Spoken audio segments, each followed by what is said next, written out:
A las instalaciones de Playa Undi se les agota el tiempo. En enero de 2019, la pista de atletismo y el campo de rugby deberán desaparecer del espacio natural o recibiremos unas sanciones importantes de la Comisión Europea.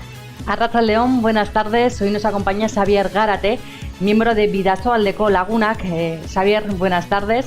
Como comentaba mi compañero Xavi, se acaba el plazo del traslado y todavía no se ha movido nada. ¿En qué punto nos encontramos a día de hoy? Se habla mucho del traslado de las pistas, pero el problema no es el traslado de las pistas.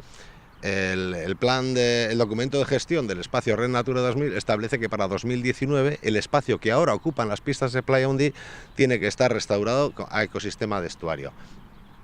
¿Qué ocurre? Que hay dos opciones. Una, que desaparezcan las pistas y no haya otras pistas alternativas, y otra que es el hacer unas pistas nuevas. En realidad no es un traslado, es hacer unas pistas nuevas. Ahí es donde está atascado el tema desde hace 25 años y desde 2013 para aquí es donde existe ya una fecha concreta donde tiene que estar eso ejecutado. Claro, Xavi, pero es que el tiempo se agota. Si llega el año 2019 y no se mueve esa pista, ¿qué nos puede pasar? Bueno, si eso no se mueve, se puede encontrar con una tesitura, una de dos. O lo que comentábamos, que los clubes se queden sin instalaciones donde practicar los deportes, incluso el deporte escolar, o otra, que el ayuntamiento pues bueno, esté dispuesto a enfrentarse al gobierno vasco y a la Comisión Europea, que son los responsables directos de que se cumpla la gestión de la Red Natura 2000. La ley lo que dice es que en 2019 ese espacio tiene que estar restaurado como ecosistema de marisma. Claro, sí, tiene que estar restaurado el ecosistema de marisma. De hecho, se aprueba en 2013 este documento de gestión y da una serie de directrices, de actuaciones para cumplir unos determinados objetivos, que es que alcance el estado de conservación favorable del espacio. Entre esas actuaciones que se recogen está el desmantelamiento de las instalaciones y la naturalización, revertir el hábitat de estuario de ese espacio. No dice en ningún momento nada de que las pistas tengan que estar en el otro lado. Y en el documento dice que eso se revisará a los 6 años. Es decir, de 2013 en 2016 tiene que estar, porque está considerado más que tiempo suficiente para haber hecho esa actuación. El problema de colocarlas en otro sitio, ese es un problema que viene demorado desde hace 25 años y que no se ha sabido, no se ha querido buscar una solución. Y ahora los tiempos apuran. ¿Qué es lo que va a pasar? Pues naturalmente la Comisión Europea no establece este plazo de 6 años porque sí, sino que tiene, las consecuencias, sanciones. Igual hay una sanción directa, o igual sí, o hay una retirada de fondos europeos para otro tipo de actividades también, de conservación y todo. Y no digo ya la imagen que puede dar un ayuntamiento que sea incapaz de cumplir con una obligación de estas. Otra de las cuestiones que estos días habéis comentado también desde Bidasoa Aldeko Lagunak, Xavi, tiene que ver con la ubicación en la que estás tú en estos momentos. Es el Parque de Osinbiribil, desde donde el año pasado se lanzaron los fuegos artificiales y parece que eso no se podía haber hecho porque también esa zona es una parte protegida de Txingudi. Sí, es que el espacio protegido de Txingudi, la Red Natura Txingudi, tiene diferentes áreas, ¿no? Este es el área de las islas del Bidasoa, donde se incluye también Osinbiribil. Las islas del Bidasoa, ya en el plan especial, que es el que precede a toda la protección del estuario, ya establece que las islas del Bidasoa son de protección integral, es decir, que ni siquiera son visitables. Solamente se podría acceder a ellas para estudios concretos de seguimiento de fauna o de restauración de alguna cosa o estudios concretos, pero muy puntuales y con una autorización muy concreta. Es decir, sería el máximo grado de protección que tendrían las islas. Las islas todavía siguen aquí sin terminar de restaurarse, pero bueno, esto es rápido de hacer. Ocurre que desde hace muchísimos años el Ayuntamiento de Irún, como un espacio que no afecta al casco urbano, a las viviendas, pues está echando los fuegos aquí. Desde 2013, que se aprueba ese plan de gestión, lleva aparejada una normativa. Una normativa es que los límites de la C, que es justamente este camino que está aquí, 200 metros para adentro, por ser estuario, es una banda de protección y tiene un grado de protección similar a lo que es el espacio protegido. Entonces, cualquier actividad que se vaya a desarrollar ahí tiene que pasar primero por un estudio de impacto ambiental que vea si es compatible o no es compatible con la conservación del espacio. Evidentemente, el lanzamiento de fuegos artificiales no es compatible ni va a favor de la conservación del espacio. Pero es que es más, las fechas en que son, las fiestas de San Marcial, resulta que es época de nidificación y esto es una zona de especial protección para las aves. En esto que nosotros vemos, más que plantas y carrizos, hay una serie de especies protegidas, de aves que están en un listado de aves protegidas, y que desde luego las perturbaciones en la época de cría pueden echarse a perder muchísimas puestas solamente con los estampidos y con las detonaciones. O sea, es completamente absurdo seguir echándolo desde ahí. Y ya desde 2013 se establece que no se puede hacer, es de cajón que no se puede hacer. Hasta ahora se ha ido haciendo, el año pasado dimos el aviso, no dio tiempo, porque tal, lo vimos cuando fue publicado, pero bueno, ya este año el ayuntamiento, pues bueno, con un poco de sentido común, pues bueno, ha tenido que buscar una ubicación distinta que no afecte a este espacio. Como siempre, Xavi, muchísimas gracias por habernos atendido. Sí, bueno, es que ricasco a todos. Y bueno, simplemente volver a recordar que somos unos privilegiados en la comarca del Bidasoa, especialmente en Irún, que podamos tener estos espacios que son únicos. Los espacios, es un poco cansino igual decirlo, ¿no? Pero los humedales, por ejemplo, los últimos 100 años han perdido en Europa más del 60% de los humedales, por la ocupación, por rellenos, por industrias y por cantidad de cosas. Conservar estos espacios es vital y se protegen por eso, por lo escasos que son. De hecho, en Guipúzcoa, el único estuario que tiene alguna capacidad de recuperar ciertas dinámicas naturales es el del Bidasoa. Ni el Urumea, ni el Oria, ni... En fin, es un privilegio que tenemos aquí y que deberíamos aprovecharlo y entenderlo no como un obstáculo, sino como, bueno, esto no se puede construir humanamente. Es que ricasco, Xavi. Vamos con más asuntos. El Museo Romano Oyaso acoge hasta el 30 de septiembre una exposición dedicada a la mujer en la antigua Roma. Bajo el título Mulieres, Mujeres en Augusta y Mérida, expone una colección de piezas de arte romano de Mérida. Nuestro compañero Miquel ha estado allí.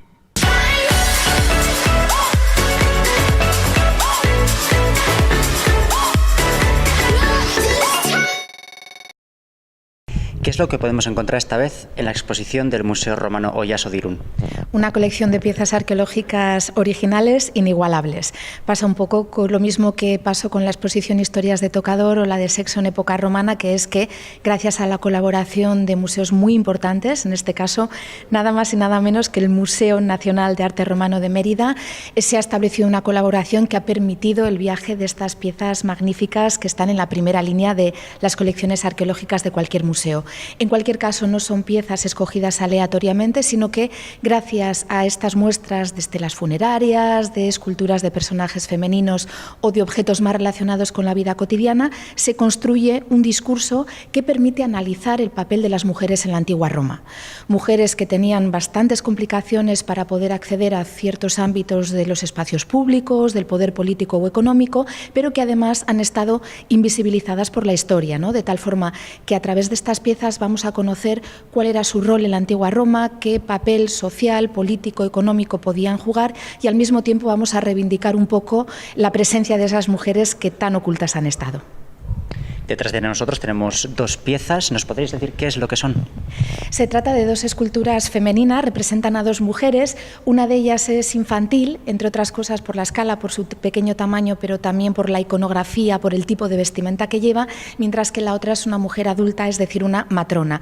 De tal forma que con estas dos piezas, que son las primeras que encontramos al franquear las puertas del museo y comenzar a visitar la exposición Mulieres, reflexionamos sobre cuál era el papel de la mujer en la antigua Roma desde que era una niña, desde que ya antes de que ella pudiera tomar ninguna decisión tenía totalmente condicionado su papel en la vida en función de su condición de mujer y también en función de a qué clase social pertenecía y, por tanto, cuál era su contexto social y económico, hasta que ya se convertía en una mujer adulta y básicamente se le asignaban dos papeles imprescindibles en la vida, que era, por un lado, ser esposa y, por otro lado, ser madre. Detrás de nosotros tenemos tres lápidas. ¿Qué es lo que nos puedes contar sobre ellas? Decíamos en la introducción que el papel más importante de la mujer en la antigua Roma era, por un lado, ser esposa y, por otro lado, ser madre, y eso es así.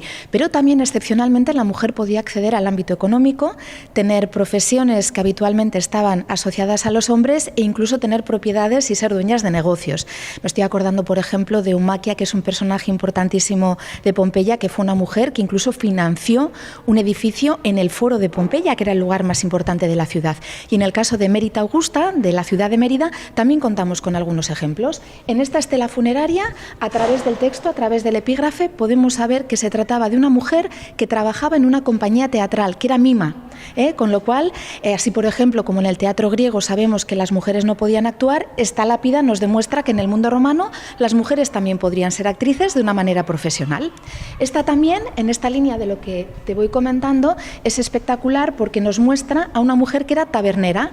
De hecho, la estamos viendo, es una lápida funeraria, entonces colocaban un retrato de lo que era más representativo de la tarea de esta mujer en vida, que en este caso era ser dueña de una taberna, y por eso la vemos, casi nos recuerda al choch de nuestras sidrerías, ¿verdad?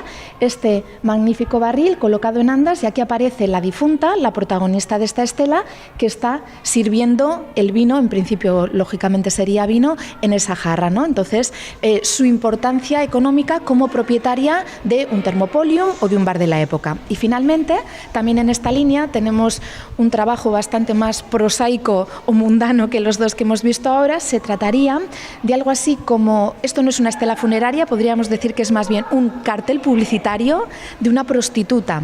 Si os fijáis, el nombre, el epígrafe, en este caso, en vez de estar escrito en latín, está escrito en griego, lo que nos indica que sería una extranjera, sería una mujer procedente de Grecia, que en un momento dado se instala en Augusta Mérida. Podemos leer su nombre, Lampas, y podemos leer también que tenía, esto es un poco escabroso, 13 años de edad. También es verdad que los 13 años de hoy en día no son los mismos 13 años que de hace 1800, 2000 años. Entonces era un anuncio de su tarea, de su profesión como prostituta, que era además un ámbito de vital importancia en la antigua sociedad romana. Al lado de nosotros tenemos una cosa bastante curiosa. ¿Qué es lo que es? ¿Reconoces que se trata de un bebé? Sí. En la antigua Roma lo que hacían es, cuando eran recién nacidos, los envolvían en telas, los dejaban así como una especie de ovillito para protegerles. Se trata de un altar, de un ara funeraria dedicado a un personaje femenino que era Iulia Saturnina, y ya me dirás, ¿sí qué pinta aquí el bebé? ¿Sería su hijo? Nada que ver. Hace referencia a la profesión de esta mujer, que era matrona. O sea, que seguimos enlazando con esas mujeres que pudieron tener cierta posición económica o asociada a sus oficios de mayor categoría de lo que habitualmente solemos pensar. Hay que tener en cuenta también que todo el tema del parto era delicadísimo por cuestiones, bueno, pues el nivel médico que había entonces y el nivel higiénico no era el de hoy en día. Era un momento muy delicado en la vida de una mujer y al mismo tiempo importantísimo por lo que comentaba al principio, de que el principal papel de una mujer en la antigua Roma era ser madre, de tal forma que había mujeres especializadas en este tipo de asistencia al parto y contaban también con instrumentos quirúrgicos que a veces nos sorprenden por su modernidad, porque incluso se parecen mucho a los forceps que se usaban en nuestra sociedad hasta hace no tanto tiempo. Entre estas tres figuras que tenemos aquí, tenemos una que en proporción a las demás es bastante pequeñita. ¿Qué es? Fíjate que siendo mucho más pequeña que las demás es la que me gustaría a mí destacar de esta vitrina por dos motivos distintos. Primero, porque es Isis, que para los que conozcan el Museo Iaso probablemente sea una divinidad que le resulte familiar, porque es a Isis a quien dedicamos la procesión de la Navigium Isidis que reconstruimos en el Festival Romano de Irún de los Dies Iasonis. Isis en realidad era una diosa de origen egipcio. Los antiguos romanos eran muy tolerantes con las religiones extranjeras, adoptaban a divinidades de otros lugares del mundo conocido y las incorporaban a su panteón. Y Isis concretamente además tuvo mucho éxito, mucho predicamento, como una diosa además que permitía la creencia en una vida después de la muerte, a diferencia de lo que decía la religión romana, y que tenía asociados unos cultos mistéricos que, como su nombre indica, eran de tipo misterioso, implicaban una iniciación. En este caso concreto, la Isis a la que vemos es la llamada Isis Fortuna, que con un timón, que es el objeto que lleva en su mano derecha, dirige y condiciona el destino de los hombres, ¿no? Con esa concepción relacionada con esa posible vida después de la muerte. Y el segundo motivo por el que quería destacar esta pieza es porque, aunque el 90% de la colección, como ya he comentado, procede del Museo Nacional de Arte Romano de Mérida, también hemos contado con la colaboración del Arqueologi Museoa de Vizcaya, el Museo Arqueológico Provincial de Vizcaya, que por un lado ha cedido 3 piezas y por otro lado además va a ser sede de esta exposición cuando el 30 de septiembre se termine en Oyaso y viaje hasta Bilbao. Y ahora con estas 2 esculturas nos mudamos al ámbito mitológico. ¿Qué es lo que podemos ver aquí? Eso es, hasta ahora nos hemos movido en la realidad histórica y hay que pensar también en cómo la religión romana reflejaba el papel de la mujer, que también es significativo. En este caso tenemos la escultura de una musa.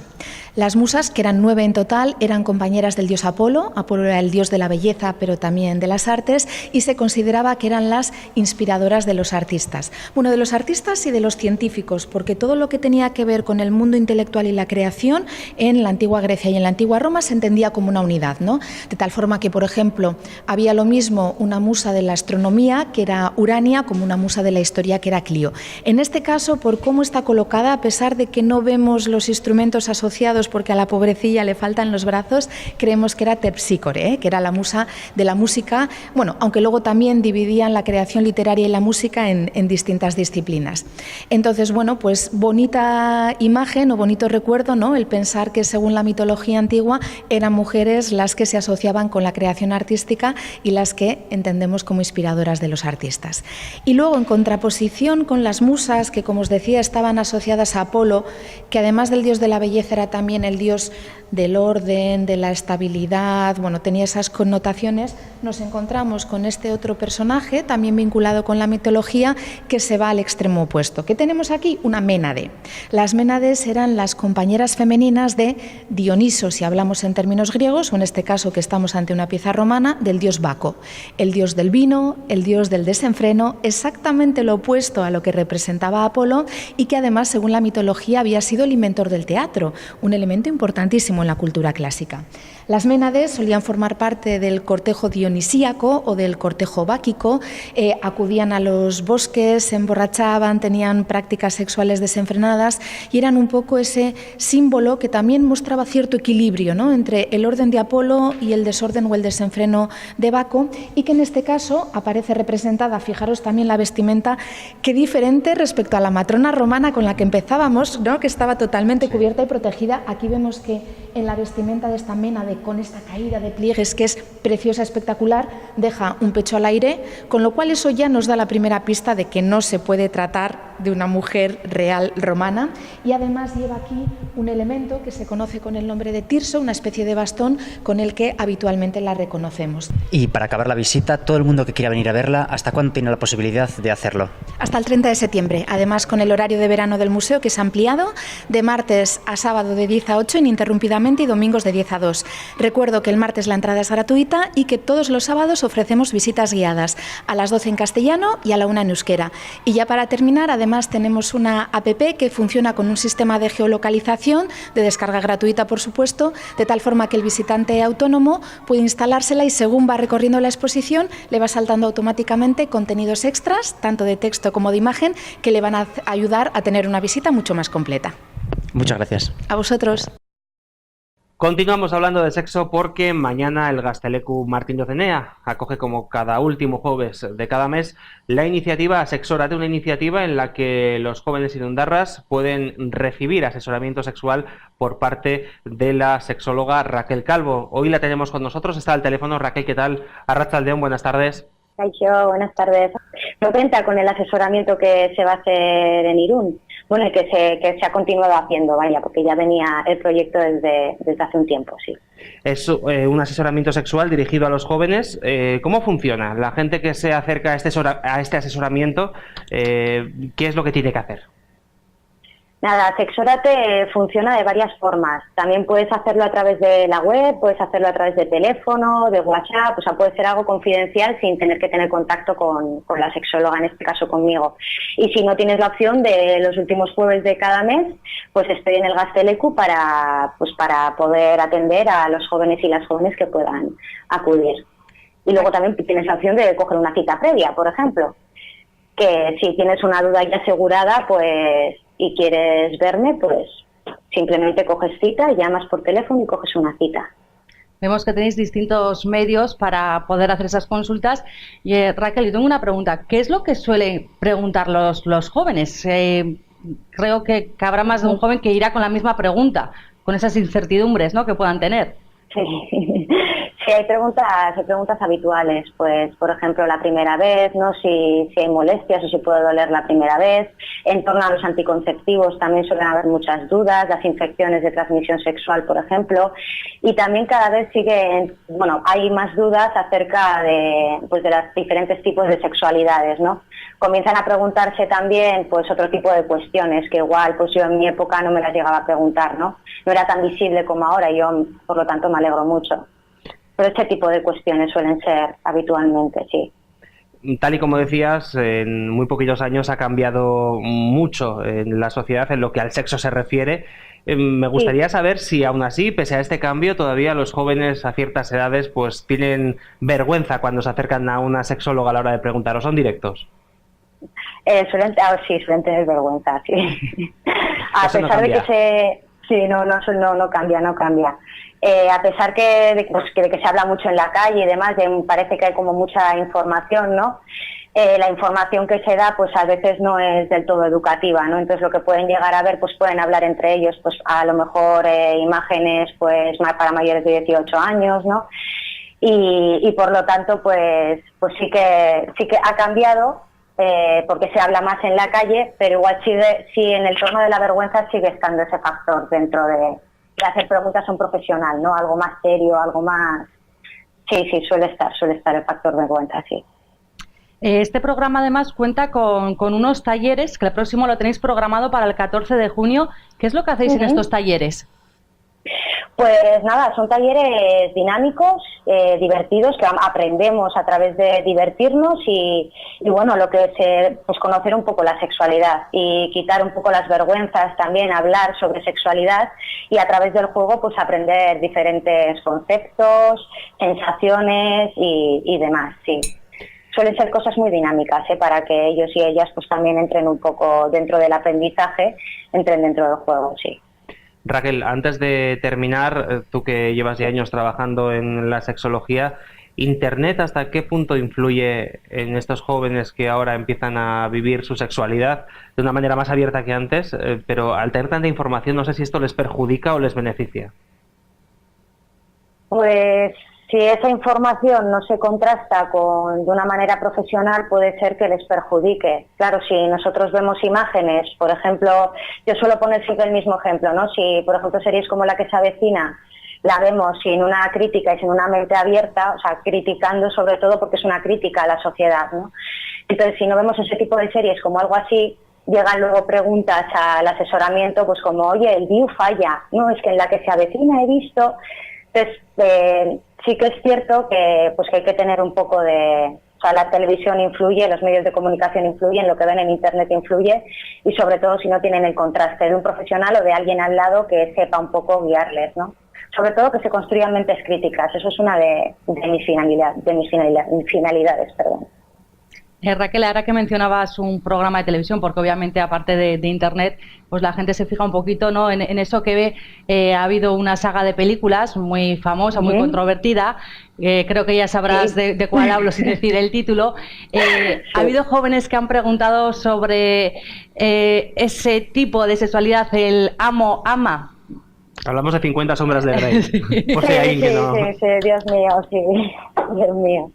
Sí, bueno, es un libro que, bueno, es una saga, yo no me he leído la saga, evidentemente no llegué ni a la segunda página casi, pues porque vi por dónde iba el libro un poquito, ¿no? Relaciones románticas y lo que siempre es, ¿no? Las relaciones de dominación, pero a través del hombre, ¿no? Y ese tipo de cosas. Y no, pues de momento no han llegado... Jóvenes como tales, o sea, de 18, 16, adolescentes más bien, no han llegado con ese tipo de preguntas. Y de momento no. Yo creo que igual si preguntamos a generaciones más, igual de 30, 40, sí. Entre ellos sí se escucha hablar sobre las relaciones de dominación y sumisión, sí. Pues Raquel, para finalizar animamos a todos los jóvenes que nos estén viendo a que se acerquen mañana a partir de las 5 de la tarde al Gazteleku Martín Docenea, donde estarás tú atendiendo todas las consultas que puedan plantearte estos jóvenes irundarras. Gracias por habernos atendido y hasta la próxima. Nada, Raquel. gracias a vosotros y a vosotras. Gracias. Continuamos hablando de estética, de aquello en lo que nos fijamos en primer lugar cuando conocemos a una persona. Tú, Nerea, cuando ves a una persona, ¿en qué te fijas? Políticamente correcta, en la mirada. Venga ya, a ver, entre tú y yo. ¿Sexo femenino o masculino? ¿El Hombre, contrario o...? Tú no eres lesbiana, ¿no? No. Pues entonces en el masculino... Del masculino, el culo. Un buen culo ahí bien puesto. Bien prieto. Sí, ahí. Pues el chafardero ha salido a la calle a preguntar en qué se fija la gente cuando ve a una persona, en lo primero, en su belleza interior, por supuesto. Dentro vídeo. Dicen que la belleza está en el interior, pero ¿en qué nos fijamos al principio siempre? ¿Qué es lo primero que te fijas, en este caso, que eres un chico en una mujer? Lo primero que te atrae. Digas un poco en el aspecto, en principio, inicialmente, ¿no? Bueno, pues en su cuerpo, en todo, vamos, se puede decir, ¿no? En su interior no, ¿no? Hombre, a ver, en el interior también, pero inicialmente, de primeras, no puedes navegar en el interior de una persona, ¿no? Es decir, otra cosa es que luego naufragues, cuando lo intentas luego naufragas. Es decir, la idea no es mala, pero de primeras, ¿cómo lo vas a hacer? Sí, si yo te veo, contacto el primer contacto es visual, yo le veo a él, te veo a ti, veo a aquella señora de allá ¿Y qué te fijas? y es visual. Luego otra cosa ya es, y ya... Por ejemplo, en la barriguita... Hombre, tú haces un poco un análisis de cómo es cada uno, ¿no? Y luego ya empieza en el interior. ¿Qué es lo primero que te fijas en una persona cuando haces contacto o hablas y empiezas a hablar con ella? ¿Qué es lo que más te atrae de una mujer o así? En este caso, bueno. Lo primero, el cuerpo siempre, ¿no? Siempre. Se te Normalmente. El pelo... Lo primero que ves. Los ojos, la cara, eso es. Todo en general. En general, claro, bueno. El interior, eso que si luego... eso Hombre, queda después, ¿no? Primero... Claro, cuando tú ves a alguien, ¿no? Yo ahora mismo a ti te veo y lo primero que veo es a ti. ¿Y qué te fijas en mí? Pues la cara, yo qué sé, no sé. Eso, y bien, uno que está bien, ¿no? En un hombre no me voy a fijar mucho más. ¿Qué es lo primero que te fijas cuando ves a una persona en su físico? Una chica, en este caso, chico... ¿Una chica? Sí, por ejemplo. Pues en su mirada. En la mirada, sus ojos. Sí, en sus ojos. En cómo me mire ella a mí. No el conjunto que ves y dices, como siempre, ay, el culito, tal, no, la persona en sí. Pero eso ya más luego, pero en un principio de primeras, en su mirada y en cómo me mire. Y luego también hay muchos que dicen, joder, la primera impresión ya es como si tuviéramos una energía y dices, ya me cae mal, pero sin haberle conocido. ¿Por qué será eso? Esa cosa que hay a veces química. Hombre, los gestos también, enseguida, igual. Porque enseguida, y luego igual, estás un tiempo con él y dices, mira, pues todo lo que había pensado de esa persona, pues no es así. Los igual gestos hay que dar tiempo. que hace al hablar o la forma de mirar. Hay que dar tiempo un poquillo, ¿no? Siempre, Claro, siempre no un enseguida, poquito. "Hala, ya está". Claro. ¿Qué es lo primero que te fijas en una persona cuando estás con él? Pues la simpatía, la amabilidad, no sé. Si es una persona con la que hablas estás a gusto, pues ya tiene un atractivo, ¿no? Eso es, el contacto Es más, primero para ti. eso Muchos dicen los ojos, el pelo... Pues no, la verdad es que no me la ropa. llama... No, hombre, el ¿Qué te aspecto es llama la atención importante. a ti? El aspecto sí de entrada es importante, ¿no? Sí. Es como, según cómo lo veas vestido, pues sí que te dice algo. Hay también. Que más, a veces también en la ropa el aspecto hace mucho, físico más sí que hace, sí, ¿no? sí hace. Tengo que reconocerlo, es muy... Y las uñas, superficial. que no se las coma uno, ¿no? Que se las... Bueno, no me suelo fijar mucho en las manos. Porque hay mucha gente que dice, no, las uñas, digo, pero bueno, las uñas, pues...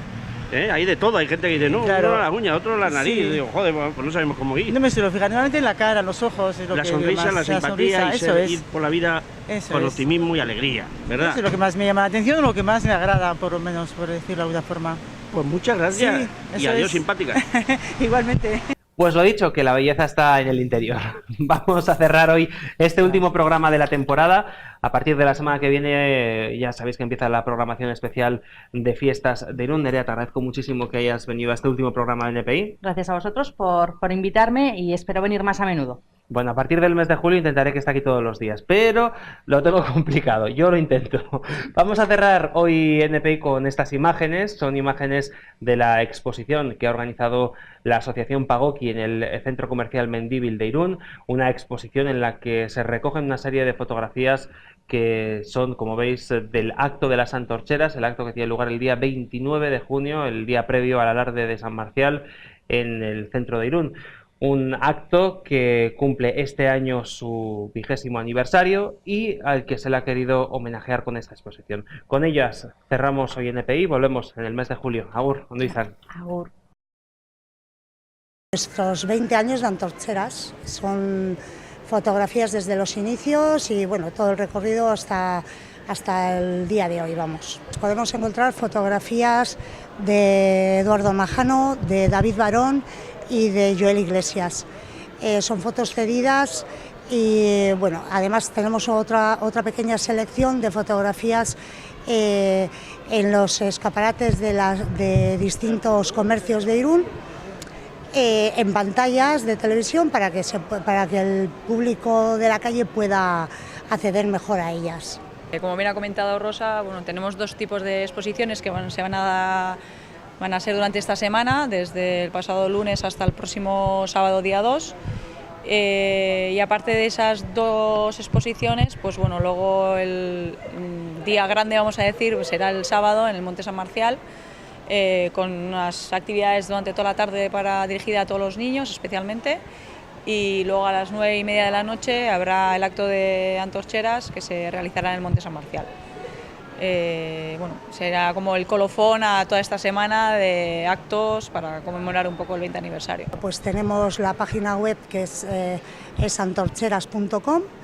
Luego para contacto con nosotros, pues para poderte hacer socia y demás, tenemos un contacto que es contacto@antorcheras.com y en Facebook.